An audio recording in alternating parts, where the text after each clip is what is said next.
நேற்று செவ்வாய்க்கிழமை இல்லையா, சரி சந்தைக்கு போகலான்னு ரெடி ஆகிட்டு இருந்தேன். ஜெய்குட்டி ஸ்கூல் விட்டு வந்தோடனே அம்மா நானும் வரமா சந்தைக்கு அப்படின்னு சொல்லி கேட்டான். இல்லப்பா நீ வீட்டில் ஹோம்ஒர்க் பண்ணு, நாங்கள் போயிட்டு வந்துடுறோன்னு சொன்னாங்க. சொன்னோடனே உடனே சரிங்கம்மான்னு சொல்லிட்டான். அவனை நினைச்சு நான் சந்தோஷப்படுறதா இல்லை வருத்தப்படுறதானே தெரியலங்க. திடீர்னு வந்து ஒரு பொருள் என்கிட்ட கேட்கறானா, இல்லப்பா நம்ம காசு இருக்கும்போது வாங்கிக்கலாம்னு சொல்லிட்டா உடனே சரிம்மான்னு சொல்லிடுவான்.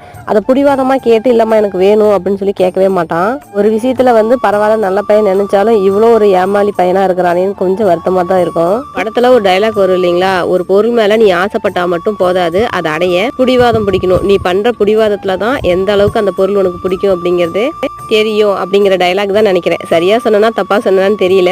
நாமளும் அப்படிதானேங்க, நம்ம கிட்ட பிடிவாதமா கேட்டா சீக்கிரம் வாங்கி கொடுப்போம். சரி சொன்னோடனே கேட்டுக்கிற பையன் இருந்தா கொஞ்சம் பொறுமையா வாங்கி கொடுக்கலாம்னு சொல்லிட்டு நாமளும் கொஞ்சம் அசால்ட்டா விட்டுருவோம். குட்டிமா சந்தைக்கு கூப்பிட்டதுக்கு குட்டிமா வரலன்ட்டாங்க. இருந்தாலும் சின்ன பிள்ளைய தனியா எப்படி விட்டுட்டு போறதுன்னு சொல்லிட்டு நான் சந்தைக்கு போகும்போதே கூட்டிட்டு போயிட்டாங்க.